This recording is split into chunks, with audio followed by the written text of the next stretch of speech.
Hello friends, welcome to গল্পের বৈঠক। আমি রূপসা আবার চলে এসেছি আজকে আপনাদের জন্য আরেকটি নতুন গল্প নিয়ে।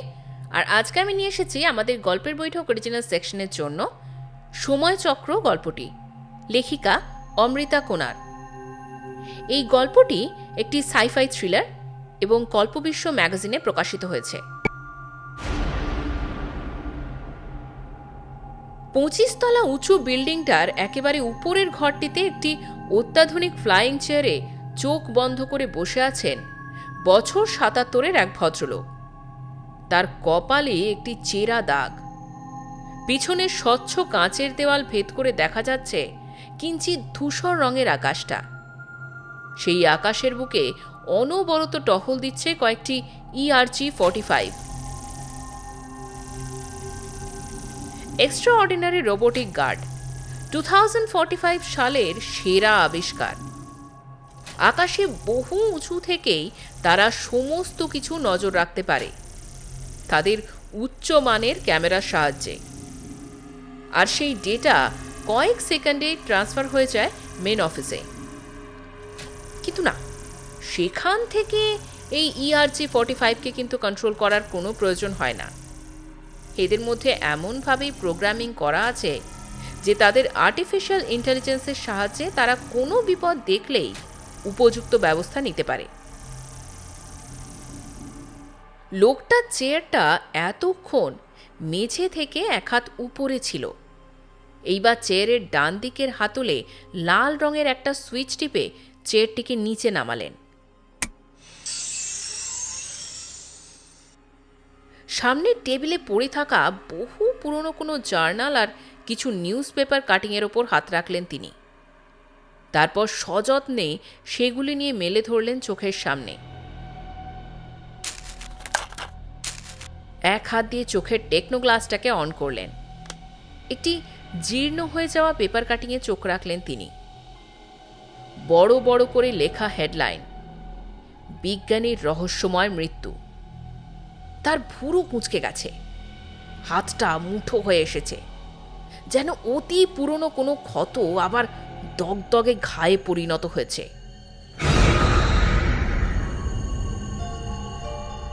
তার চিন্তায় ছেদ ফেলে ঘরে ঢুকলো একটি অল্প বয়স্ক ছেলে।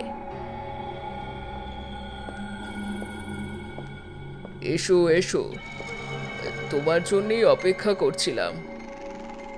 ভদ্রলোকের ঠোঁটের কোণে একটা হাসির রেখা ফুটে উঠল। টেবিলের অপর প্রান্তে থাকা চেয়ারটির দিকে ইশারা করে ছেলেটিকে বসতে বললেন তিনি। ছেলেটিও বিনা বাক্য ব্যয়ে চেয়ারে বসে পড়ল। তোমার মনে আছে তো কি বলেছিলাম? ওই ফাইলটা কিন্তু খুব সাবধানে আমার স্টাডি রুমে রেখে আসতে হবে। ওটা কিন্তু আমার চাই চাই। জোয়াল শক্ত হয়ে ওঠে তার। তোমাকে এই কয়েকদিনে সম্পূর্ণ ট্রেনিং দেওয়া হয়েছে, এখন তুমি পুরোপুরি প্রস্তুত। আজ রাতেই শুরু হবে তোমার যাত্রা। ছেলেটির হাতে একটি ফাইল ধরিয়ে দিয়ে আবার বললেন, যদিও তুমি সব জানো, তবুও এই ফাইলটায় সমস্ত ডিটেলস রয়েছে তোমার কাজের। Best of luck. Thank you sir. ছেলেটি চেয়ার ছেড়ে উঠে দাঁড়ালো। তারপর একটি মৃদু হাসি হেসে ঘর থেকে বেরিয়ে গেল। সেদিন আমার ওখানে পৌঁছানোর আগে কে যে ফাইলটা সরিয়ে নিয়েছিল, আমার সব প্ল্যান মাটি করে দিয়েছিল। বিড়বিড় করতে থাকেন ভদ্রলোক। রাগে তার কপালের শিরাগুলো ফুলে উঠেছে। এক হাতে সেই পেপার কাটিংটা এখনো ধরা আছে। সেটা আবার চোখের সামনে রাখলেন। বহু বছর আগের পেপার কাটিংটা সযত্নে রেখে দিয়েছেন তিনি। পেপারের লেখাটা কিছুটা এইরকম: 7 দিন আগে নিজের বাড়ি থেকে উদ্ধার করা হয়েছিল প্রফেসর অম্লান রায় চৌধুরীর মৃতদেহ। প্রাথমিকভাবে ডাক্তারেরা জানিয়েছেন হার্ট অ্যাটাকে মৃত্যু। পুলিশ যদিও তদন্ত করছে। এখনও পর্যন্ত সে বিষয়ে কিছু জানা না গেলেও সামনে এসেছে এক নতুন তথ্য। বিখ্যাত সায়েন্টিস্ট ডক্টর সজল চ্যাটার্জি জানিয়েছেন অম্লান রায় চৌধুরী তাঁর ছাত্র ছিলেন। তিনি এটাও জানিয়েছেন যে প্রফেসর রায়চৌধুরী এক যুগান্তকারী বিষয়ের ওপর রিসার্চ করছিলেন, যাতে থিওরিটিক্যালি তিনি সফলও হয়েছেন। ডক্টর চ্যাটার্জি কয়েকদিন পরেই একটি প্রেস কনফারেন্স ডেকেছেন। সেখানেই তিনি বিস্তারিত সব জানাবেন। তিনি এটাও বলেছেন, তার দেখানো পথেই রিসার্চ আবার শুরু হবে। আমি নিশ্চিত যে এই কাজে সফলতা পাওয়া যাবেই। ভবিষ্যৎ প্রজন্ম তার কাছে কৃতজ্ঞ থাকবে। সারা পৃথিবী তার তার নাম জানবে।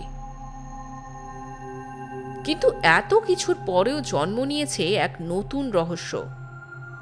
ডক্টর চ্যাটার্জি জানিয়েছেন, প্রফেসর অম্লান রায়চৌধুরীর মৃত্যুর 2 দিন পরে একটি ফাইল তিনি নিজের বাড়ির ড্রপ বক্সে পেয়েছেন। সেই ফাইল থেকেই প্রফেসর রায়চৌধুরীর সমস্ত রিসার্চের কথা তিনি জানতে পারেন।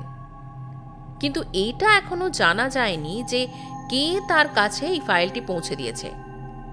তাহলে কি প্রফেসরের মৃত্যুর সাথে তার কোনো যোগ আছে? পুলিশ এ ব্যাপারে তদন্ত চালাচ্ছে। এই ঘটনাটা জানতে আমরা চলে যাই কিছুটা পেছনের দিকে। 20 জুলাই 2018। সর্বোপরি আমার সব থেকে বিশ্বস্ত বন্ধুটিকে হারিয়েছি আমি। নিখিল আমার সন্তানেরই মতন, আমার ছায়ার মতো সব সময় আমার পাশে পাশে থাকতো। সে আমার ভালো মন্দের খেয়াল রাখত। আজ আমি তাকে হারালাম। আমার রিসার্চের কাজ প্রায় শেষের পথে, অথচ এমন একটা আঘাত সহ্য করা আমার পক্ষে খুবই কঠিন হয়ে পড়েছে। নিখিল যেভাবে আমাকে প্রতিনিয়ত রিসার্চের কাজে সাহায্য করেছে তা তো ভোলার নয়। একমাত্র সেই ছিল যে আমার উপর ভরসা রেখেছিল। সে বিশ্বাস করত যে আমি যা ভাবছি, আমার থিওরি, আমার ক্যালকুলেশন সব সব সঠিক পথেই এগোচ্ছে। আর কেউ তো কোনোদিন আমার কথায় আমলই দেয়নি। সকলে বরং ভেবেছে যে আমি এক মিথ্যের পিছনে ছুটে চলেছি। সব নাকি আমার ফ্যান্টাসি, আমার অলিক কল্পনা। এই পর্যন্ত লেখা হয়েছে, ঠিক তখনই দরজায় কলিং বেলের আওয়াজ। ডায়েরি লেখায় এই অবধি ইতি টেনে উঠে দাঁড়ালেন প্রফেসর অম্লান রায়চৌধুরী। বয়স 35, খানিকটা শুকিয়ে যাওয়া চেহারা, চোখে সরু ফ্রেমের চশমা, মাথা ভর্তি এলোমেলো সাদা কালো চুল। তাকে দেখলে মনে হয় 40 পার করে ফেলেছেন। ইউনিভার্সিটির ফিজিক্স ডিপার্টমেন্টের নাম করা প্রফেসর তিনি, অথচ চেহারা বা হাবে ভাবে তা বুঝতে দেন না মোটেই। সাধারণ পোশাকে আর সাধারণ জীবনযাপনেই তিনি বিশ্বাসী। কলিং বেলের আওয়াজে খানিকটা চমকে উঠলেন প্রফেসর। এই সময় তো কেউ আসার কথা নয় তার বাড়িতে। তাছাড়া আজ তিনি ইউনিভার্সিটি যাবেন না এ কথাও তো সকলেই জানে। এমনিতেই তার মনটা ভালো নেই। চোখের চশমাটা এক হাতে ঠিক করে দরজাটা খুললেন অম্লান রায়চৌধুরী। দরজার ওপাশে দাঁড়িয়ে আছে একটি অল্প বয়স্ক ছেলে, বয়স 27-28 হবে। এক মাথা ঘন কালো চুল, গায়ের রং বেশ ফর্সা, চোখে রিমলেস চশমা, ব্ল্যাক শার্ট আর ব্লু জিন্স পরে দাঁড়িয়ে আছে সে। ছেলেটিকে দেখে কি যেন একটু ভাবলেন প্রফেসর রায়চৌধুরী।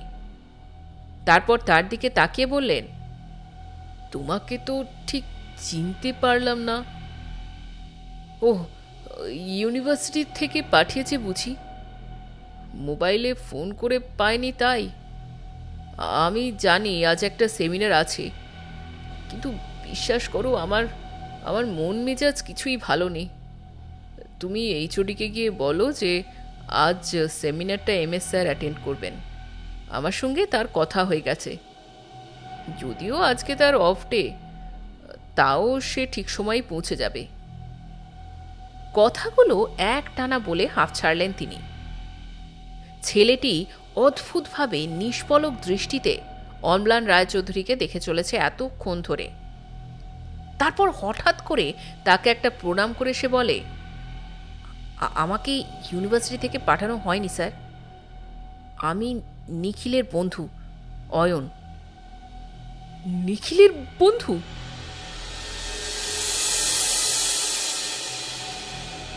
চমকে ওঠেন প্রফেসর রায়চৌধুরী।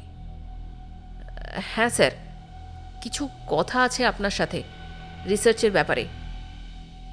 অয়নকে মাঝপথে থামিয়েই প্রফেসর রায়চৌধুরী বলেন, ভিতরে এসো, এসব কথা বাইরে দাঁড়িয়ে বলার মতো নয়।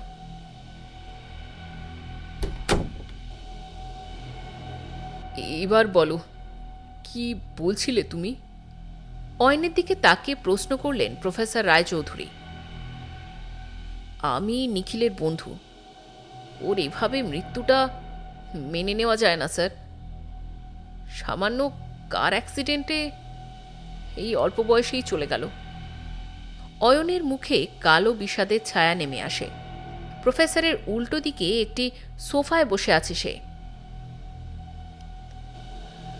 হ্যাঁ, আমারও আর কাছের বলতে কেউই রইল না। ওর এভাবে চলে যাওয়াটা আমিও মেনে নিতে পারছি না। আমি সব জানি স্যার। নিখিল আমাকে সবই বলেছে, আপনার ব্যাপারে, আপনার রিসার্চের ব্যাপারে। মাথা নিচু করে নেয় অয়ন। রিসার্চের ব্যাপারে বলেছে? কি বলছো কি তুমি? এটা তো খুবই কনফিডেন্সিয়াল, খুবই কম লোক জানে এর বিষয়ে। ভুরু কুঁচকে গেছে প্রফেসর রায়চৌধুরীর। ভাববেন না স্যার, আমিও সেই বিশ্বস্ত লোকেদের মধ্যেই থাকব। আসলে নিখিল আমাকে খুব বিশ্বাস করত তো, তাই এই সব কিছু শেয়ার করেছে আমার সাথে। ও আপনাকে যেমন শ্রদ্ধা করত তেমনই বড্ড ভালোবাসত। আপনার উপরে অগাধ ভরসা ছিল ওর। তাই আপনার রিসার্চের বিষয়টাকেও সে সত্যিই বিশ্বাস করত। কতটা জানো তুমি বলো তো? এটাই যে প্যারালাল ইউনিভার্সের এক্সিস্টেন্সে আপনার বিশ্বাস আছে। টাইম ট্রাভেলের থ্রো অন্য ইউনিভার্সের অন্য কোনো সময়ে যাওয়া যে সম্ভব, আবার নিজের ইউনিভার্সের ক্ষেত্রেও সেটা সম্ভব, এটাও আপনার বিশ্বাস। আর টাইম ট্রাভেল যে পসিবল, এটা প্রুভ করে দেখানোই আপনার উদ্দেশ্য। তীক্ষ্ণ দৃষ্টিতে তাকিয়ে থাকে অয়ন। সে খেয়াল করে প্রফেসরের চোখ দুটো জ্বলজ্বল করছে। বুঝলাম। এবার বলো তো, তুমি আমার কাছে কেন এসেছো? পাশের টেবিলে রাখা নিখিলের ছবিটার দিকে তাকালেন প্রফেসর রায়চৌধুরী। আমি আপনাকে অ্যাসিস্ট করতে চাই। ছবিতে নিখিলের নির্মল হাসির দিকে তাকিয়ে উত্তর দিল অয়ন। কি? না না না, তুমি পারবে না। আর তাছাড়া আমি চাইও না যে আর কেউ আমার সাথে জড়িয়ে পড়ুক। প্রফেসর রায়চৌধুরী স্বল্প বিরক্তি প্রকাশ করলেন। তার মন এই মুহূর্তে খুবই দুর্বল, আর এই বিষয় নিয়ে কথা বলতে এখন তার মোটেই ভালো লাগছে না। তাই আর একটুও কথা না বাড়িয়ে উঠে দাঁড়ালেন তিনি। তারপর অয়নের দিকে তাকিয়ে বললেন, তুমি বরং এসো, বুঝলে?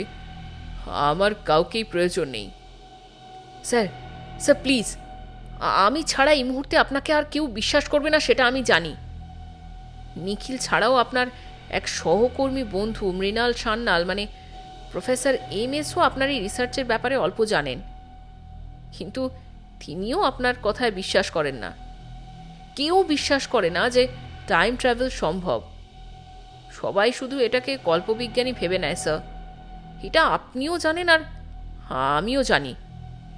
কিন্তু নিখিল বিশ্বাস করতো আপনাকে, সেই সব কিছু মানত। আর তারই শেষ ইচ্ছেতে আমি এখানে এসেছি। একটানা কথাগুলো বলে যায় অয়ন। সে সত্যিই এখন উত্তেজিত হয়ে পড়েছে। থমকে গেলেন প্রফেসর রায়চৌধুরী। নিখিলের শেষ ইচ্ছা, এই শেষ কথাটা তাকে নাড়িয়ে দিল ভীষণভাবে। নিজেকে সামলাতে না পেরে বসে পড়লেন সোফায়। আর সত্যিই তো কেউ তার কথায় বিশ্বাস করে না। ছেলেটি তো ঠিকই বলছে। তিনি ভাবতে থাকেন। অয়ন আবার বলতে শুরু করে, কাল আমি হসপিটালে গিয়েছিলাম স্যার। নিখিলের কাছ থেকে আপনার রিসার্চের কথা আমি আগেই জেনেছিলাম। কাল সে আমাকে জানায় যে এই মুহূর্তে আপনাকে অ্যাসিস্ট করার মতো আর কেউ নেই। আমাকে সে বিশ্বাস করেই এই দায়িত্ব দিয়েছিল স্যার। জীবনের শেষ সময়ে এসেও সে আপনারই কথা ভেবেছিল। আর তার এই শেষ ইচ্ছেকে সম্মান জানাতেই আমার এখানে আসা। অয়নের কথাগুলো ভাবিয়ে তোলে প্রফেসরকে। খানিকক্ষণ দুপক্ষই চুপ করে থাকার পর প্রশ্ন করলেন তিনি, আমার এখানে থাকতে কোনো সমস্যা হবে না তো তোমার? একদমই না স্যার। আমি জানি খুব তাড়াতাড়ি আপনার কাজ শেষ হয়ে যাবে, বড়জোর আর কটা দিন, তারপর আমার ছুটি। এটাও বুঝি নিখিল বলেছে যে আমার রিসার্চ প্রায় শেষের দিকে? প্রফেসর অল্প হাসলেন, তারপর আবার বলতে লাগলেন, আমি জানি না যে আর কটা দিন লাগবে। হতেই পারে একদিন, কিংবা 1 মাস, অথবা 1 বছর। আবার যদি কোনোদিনই শেষ নাই করতে পারি, জানি না কিছুই। একটা ইকুয়েশন কিছুতেই মেলাতে পারছি না যেন। ওটা মেলাতে পারলেই। তিনি চুপ করে যান। আপনি পারবেন স্যার। নিখিলের জন্য আপনাকে পারতেই হবে। আমার আপনার উপর বিশ্বাস আছে। তবে আমার একটা কথা ছিল। কি কথা বলো তো? আমি যে আপনাকে অ্যাসিস্ট করছি সেটা আমি আর আপনি ছাড়া আর কেউ জানবে না। এটা আমার রিকোয়েস্ট, প্লিজ। খানিকটা দ্বন্দ্ব নিয়েই কথাটা বলল অয়ন। কেন? এরকম শর্তের কারণটা কি?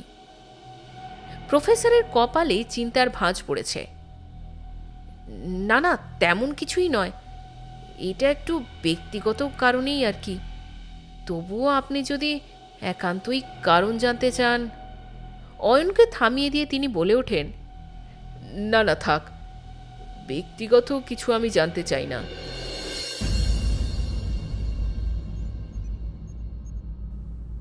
কি হয়েছে বলো তো অম্লান? আজকাল সারাক্ষণ তুমি অন্যমনস্ক থাকো।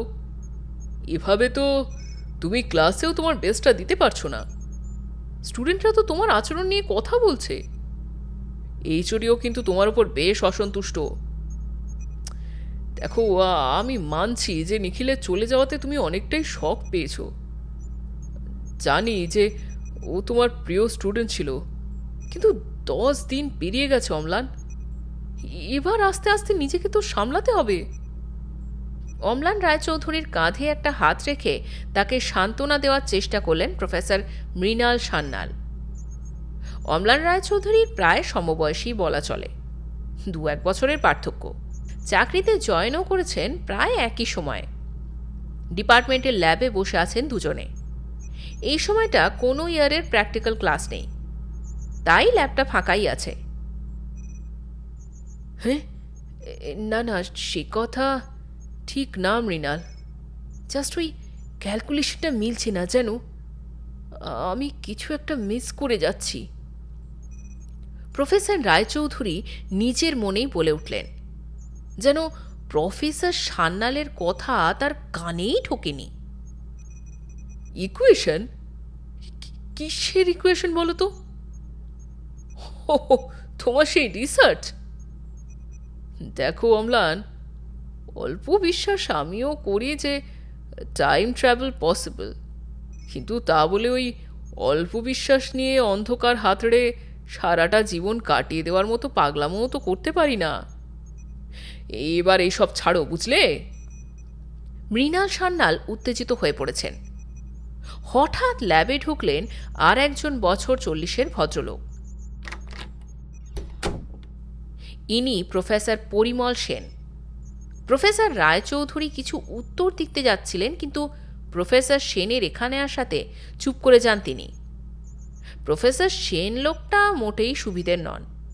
এমনকি প্রফেসর রায়চৌধুরীর উপর যে তার একটা চাপা রাগ আছে তাও ভালোই বোঝা যায়।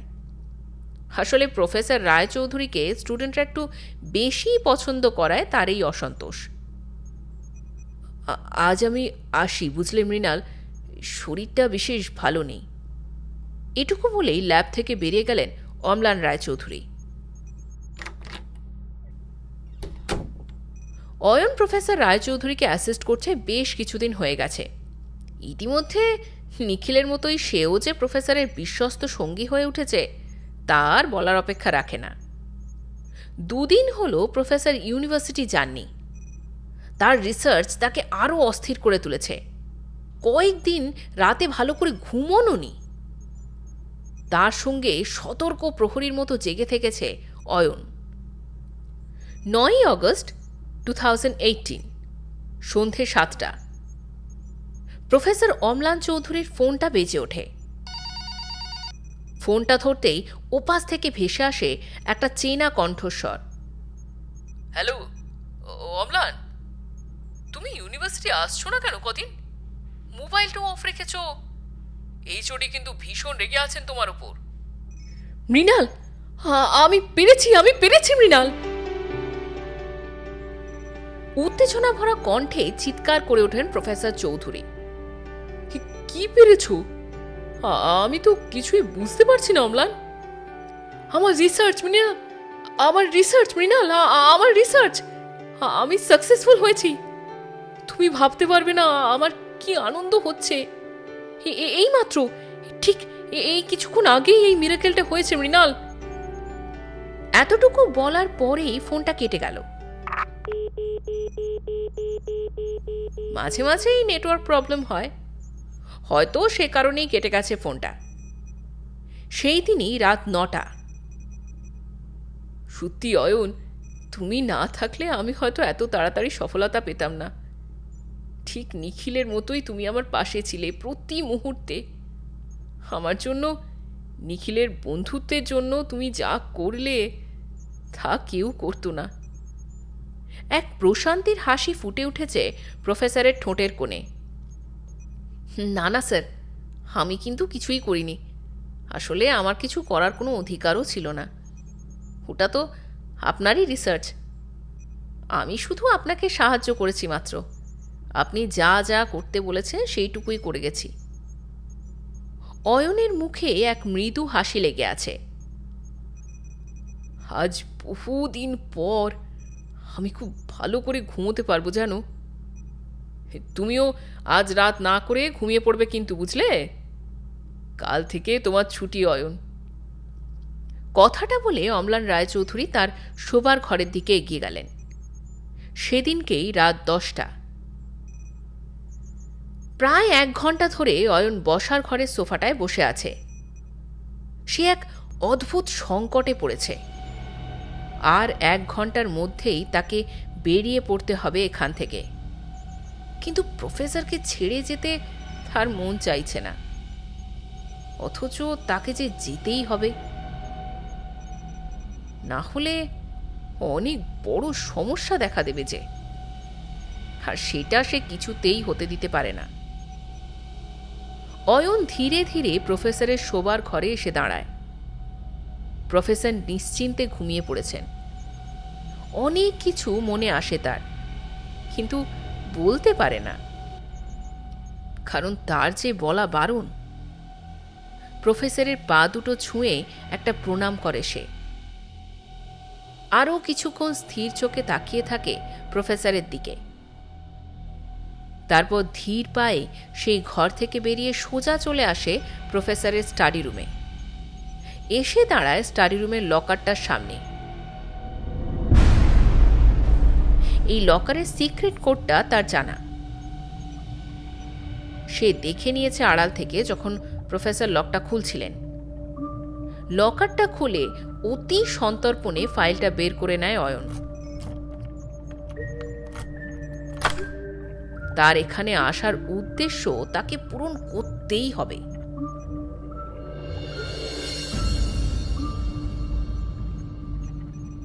9 অগস্ট রাত 12টা। প্রফেসর অম্লান রায়চৌধুরীর বাড়ি থেকে দ্রুত গতিতে বেরিয়ে আসছে কালো কোট পরা এক ব্যক্তি। মুখটা কালো কাপড়ে ঢেকে রাখার কারণে তার মুখটা ভালো করে দেখা যাচ্ছে না। এই ব্যক্তি কিছুক্ষণ আগে লুকিয়ে প্রবেশ করেছিল প্রফেসরের বাড়িতে। খুব সাবধানে প্রফেসরের শোবার ঘরে গিয়ে উপস্থিত হয়েছিল সে, আর তারপর ঘুমিয়ে থাকা প্রফেসর রায়চৌধুরীর শরীরে প্রয়োগ করেছে এক সাংঘাতিক বিষ, যে বিষের কোনো হদিশই পাওয়া যায় না রক্তে। পরীক্ষা করলে শুধু প্রমাণিত হবে যে হার্ট অ্যাটাকে মৃত্যু হয়েছে প্রফেসরের। প্রফেসর জানতেও পারলেন না যে ঘুমের গভীরেই তিনি ঘুমিয়ে পড়লেন চিরতরে। কেবল বিষটা প্রয়োগের সময় একটু নড়ে উঠেছিল তার শরীরটা, কিন্তু একটি বারের জন্য এই খুনি লোকটার হাত কাঁপেনি। কি ভয়ঙ্কর মানসিকতার এক ঠান্ডা মাথার খুনি এই ব্যক্তি! কিন্তু শুধু এই খুনটাই তো তার একমাত্র লক্ষ্য ছিল না, আরও একটা খারাপ উদ্দেশ্য ছিল তার। প্রফেসরকে খুন করে লোকটা ছুটে এসেছিল স্টাডি রুমে। স্টাডি রুমের লকারটা খোলাই ছিল। লকারের ভিতরটা পাগলের মতো খুঁজেছে লোকটা, কিন্তু লাভ কিছুই হয়নি। সেখানে কিছু না পেয়ে গোটা স্টাডি রুমের বাকি জায়গা, শোবার ঘর, বসার ঘর সব তন্ন তন্ন করে খুঁজে ফেলেছে সে, কিন্তু কোথাও পাওয়া যায়নি সেই ফাইল যার উদ্দেশ্যে তার এখানে আসা। উত্তেজিতভাবে দ্রুত গতিতে বাড়িটা থেকে বেরিয়ে আসছে সেই ব্যক্তি। বিড়বিড় করতে থাকে, তবে কি মিথ্যে ছিল খবরটা? প্রফেসরের বাড়ির মেইন গেটের সামনে আসতেই অসাবধানতায় এক পাথরে হোঁচট খেয়ে আছড়ে পড়ল সে।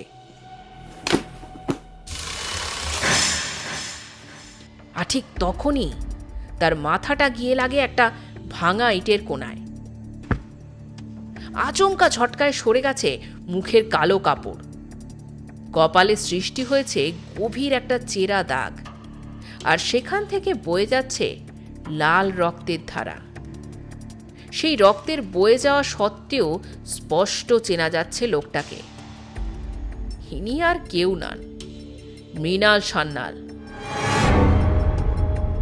হ্যাঁ, অম্লান রায়চৌধুরী সেই সহকর্মী যাকে কয়েক ঘন্টা আগেই তিনি তার সফলতার কথা জানিয়েছেন। হঠাৎ বৃষ্টি নেমেছে, অসময়ে ঝিরঝিরে বৃষ্টি। এর মধ্যেই দৃঢ়ভাবে দ্রুত গতিতে হেঁটে চলেছে একটি ছেলে। সে যে ঠিক কি করতে চলেছে তা সে ছাড়া আর কেউ জানে না। কাউকে জানানোর অনুমতিও তাকে দেওয়া হয়নি। অন্ধকার রাস্তায় বৃষ্টি ভেজা কলকাতা নগরীতে এক মনে হেঁটে চলেছে ছেলেটি। হাতে শক্ত করে ধরা রয়েছে সেই ফাইলটা, যেটা একটু আগেই সে নিয়ে এসেছে প্রফেসর রায়চৌধুরীর বাড়ি থেকে। আপনি জানেন স্যার, আপনার এই রিসার্চ ভবিষ্যতে সত্যিই কার্যকরী হতে চলেছে। সত্যিই টাইম ট্রাভেল সম্ভব হয়েছে স্যার, আর সেটা হয়েছে আপনারই দেখানো পথে। আপনি আমাদের কাছে ঈশ্বর সম।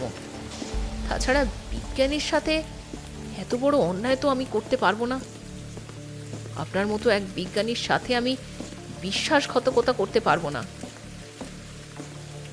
আপনার সাথে আর শেষ দেখাটা হলো না স্যার আমার। আমাকে যে সঠিক জিনিসটা সঠিক স্থানে পৌঁছে দিতেই হবে।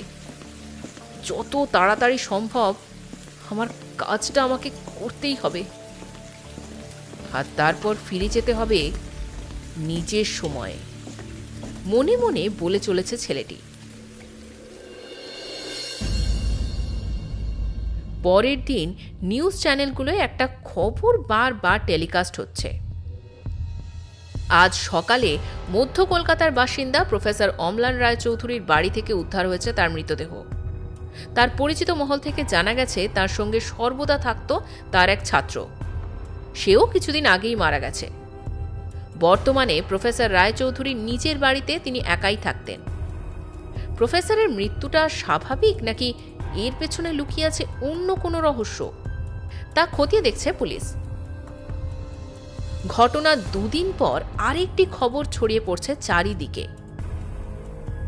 প্রফেসর অম্লান রায়চৌধুরীর স্যার ডক্টর সজল চ্যাটার্জি জানিয়েছেন তার কাছে একটি ফাইল এসে পড়েছে, যেটা অম্লান রায়চৌধুরীর। তার বাড়ির ড্রপ বক্সে কেউ রেখে গেছে সেটা। ডক্টর চ্যাটার্জির কথাতেই স্পষ্ট হয়েছে যে প্রফেসর অম্লান রায়চৌধুরী কোনো রিসার্চের সাথে যুক্ত ছিলেন এবং তিনি তাতে সফলও হয়েছেন। উনি এটাও বলেছেন যে প্রফেসর রায়চৌধুরীর দেখানো পথেই ভবিষ্যৎ প্রজন্ম সফলতা পাবে।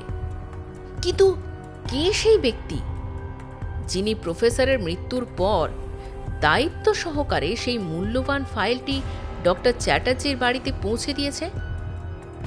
এই ব্যাপারে তিনি কিছুই জানতে পারেননি। বিভিন্ন নিউজ চ্যানেলের খবর থেকে শেষ যেটুকু জানা যায় তা হলো এই যে প্রফেসরের মৃত্যু হয়েছে হার্ট অ্যাটাকে, আর তার ফাইলটি কিভাবে ডক্টর চ্যাটার্জির বাড়িতে পাওয়া গেল সে বিষয়ে পুলিশ তদন্ত করে চলেছে। এখন সাল 2060, পৃথিবী অনেক এগিয়ে গেছে, অনেক নতুন নতুন আবিষ্কার হয়ে চলেছে প্রতিনিয়ত। কিন্তু এই অত্যাধুনিক পৃথিবীর আকাশটা আর নীল নেই, এখন তার রং কিঞ্চিত ধূসর। এখন টাইম ট্রাভেল সম্ভব হয়েছে বিজ্ঞানী অম্লান রায়চৌধুরীর দেখানো পথেই। আর এই যুগান্তকারী আবিষ্কারের জনক হিসেবে গোটা পৃথিবীর বিজ্ঞানী মহল তাকে শ্রদ্ধা করে।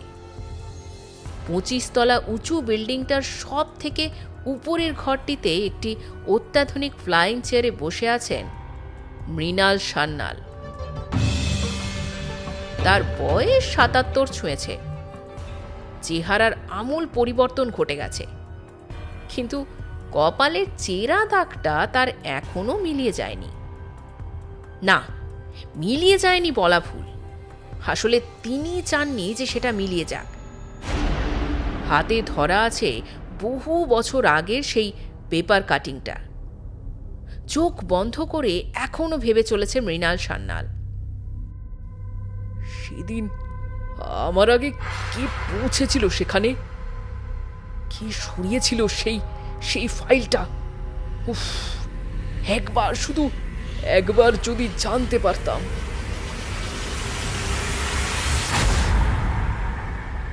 আপনারা শুনছিলেন লেখিকা অমৃতা কোনারের লেখা একটি সাইফাই থ্রিলার সময়চক্র।